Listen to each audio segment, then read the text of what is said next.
Hi, I'm Hans Wilhelm.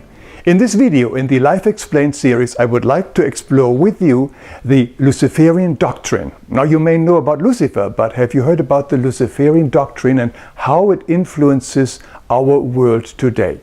To understand where it came from, we have to go back to the 11th century. All of Europe was in the firm grip of the Catholic Church. At that time, the Church was sending thousands of men as crusaders to recapture the Holy Land, and in particular Jerusalem, which had fallen into Muslim hands. Now, who were these men, these crusaders? They came from all walks of life. The one thing they had in common was their belief in the Catholic teachings. However, when these men traveled to the Middle East, they were suddenly exposed to many different beliefs and spiritual teachings that they had never heard before. These teachings came from Judaic and Islam mysticism. They came from Egypt, from Greece, and even from faraway places like India. For some of these men, they were a truly mind-blowing experience. They also began to hear different interpretations of familiar biblical texts, things they had never heard in their church. One particular passage stood out. It was a story of the snake tempting Eve with the apple. The Catholic Church had taught them that the snake was Lucifer or Satan, who deceived Eve by promising that if she would eat from the forbidden tree, she would become like God. Suddenly these men were introduced to a very different interpretation. They heard that Lucifer was not evil or Satan, but the God who wanted to save and educate mankind. In truth, they called him the Lightbringer, the real God, and that Yahweh, or Adonai in the Bible, was in actuality the devil, the suppressor of mankind, because he didn't want Eve and Adam to know their true identity. This teaching became the famous Luciferian Doctrine. Now, when these men returned home from the Holy Land, they continued talking about these new ideas and interpretations. But they knew they could only do so under strictest secrecy, as the Church would torture and kill anybody who would question or challenge their teachings and authority. This eventually led to the birth of many secret societies, most famously the Templars, the Rosicrucian, and the various Masonic orders. These very mixed teachings from many different occult traditions were secretly studied, eventually wrapped in rituals, and protected by gruesome and blood-curdling oaths that the members had to swear to ensure secrecy.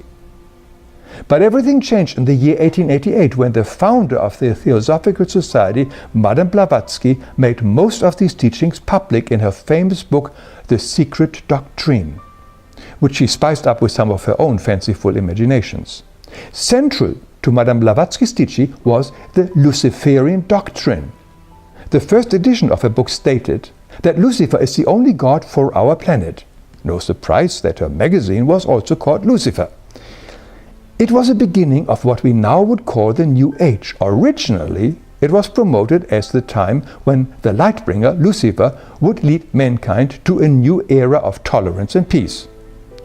Rudolf Steiner started off as the secretary of the German Theosophical Society. He later founded the Anthroposophy movement. Another famous person was Alice Bailey, who founded the Lucifer Publication Company in 1922. And then there was the well-known science fiction writer H.G. Wells, who also published a book called The New World Order in 1940. With this book, he promoted a world government and a secular world religion. Other important figures were Annie Besant and Charles Leadbeater, who thought that they had found the future world teacher in a 14-year-old Hindu boy called Krishnamurti. However, this did not work out as planned. Krishnamurti eventually dissolved the entire organization. So the Luciferian Doctrine is not only central to members of highest degrees in some elite Masonic circles, but also expressed in several New Age teachings of today. Let's look how this doctrine influences our life.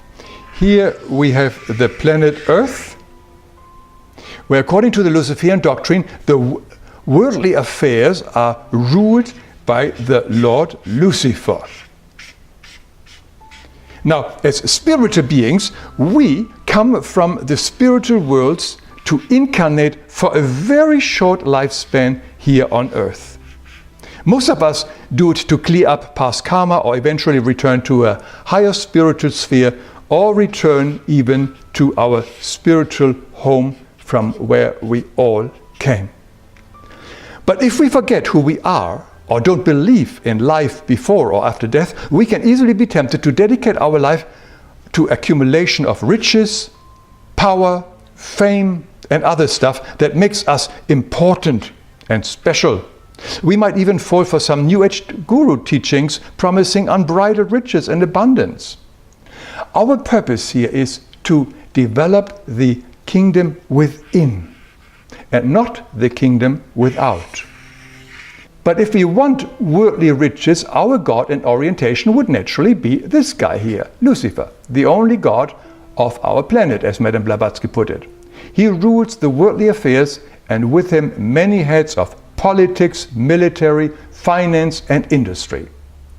But it does come with a hefty price. Anybody who aligns himself with this god of the world to obtain riches, power, fame, and so on, enters a Faustian bargain. Chances are they will become his servant after their physical death. Such energies are never given for free.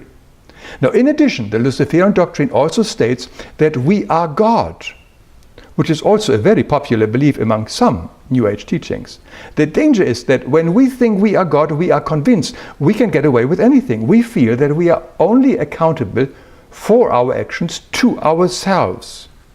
In other words, we could harm or even kill somebody and justify it with something that simply had to be done, without any guilt or remorse, and totally ignoring that such an action has created an enormous karma for our soul.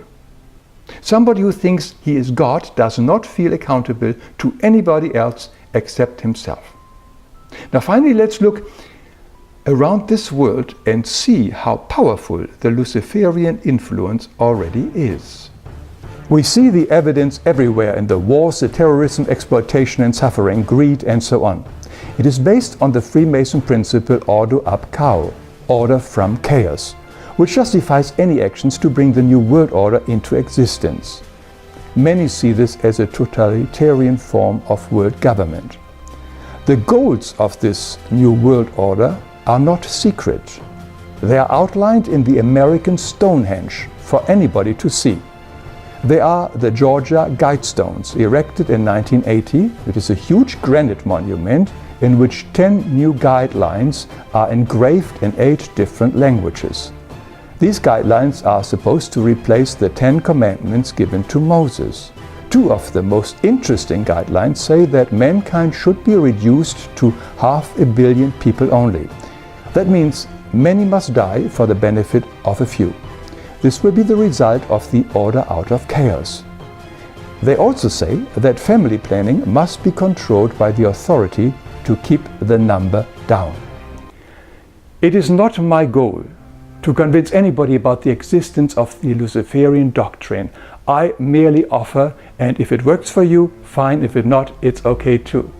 Now, the material for this video I have taken from the research and from the books by Armin Risi and Jan van Helsing. But there are a lot of other books on this topic if you want to explore it further. Thank you for your company.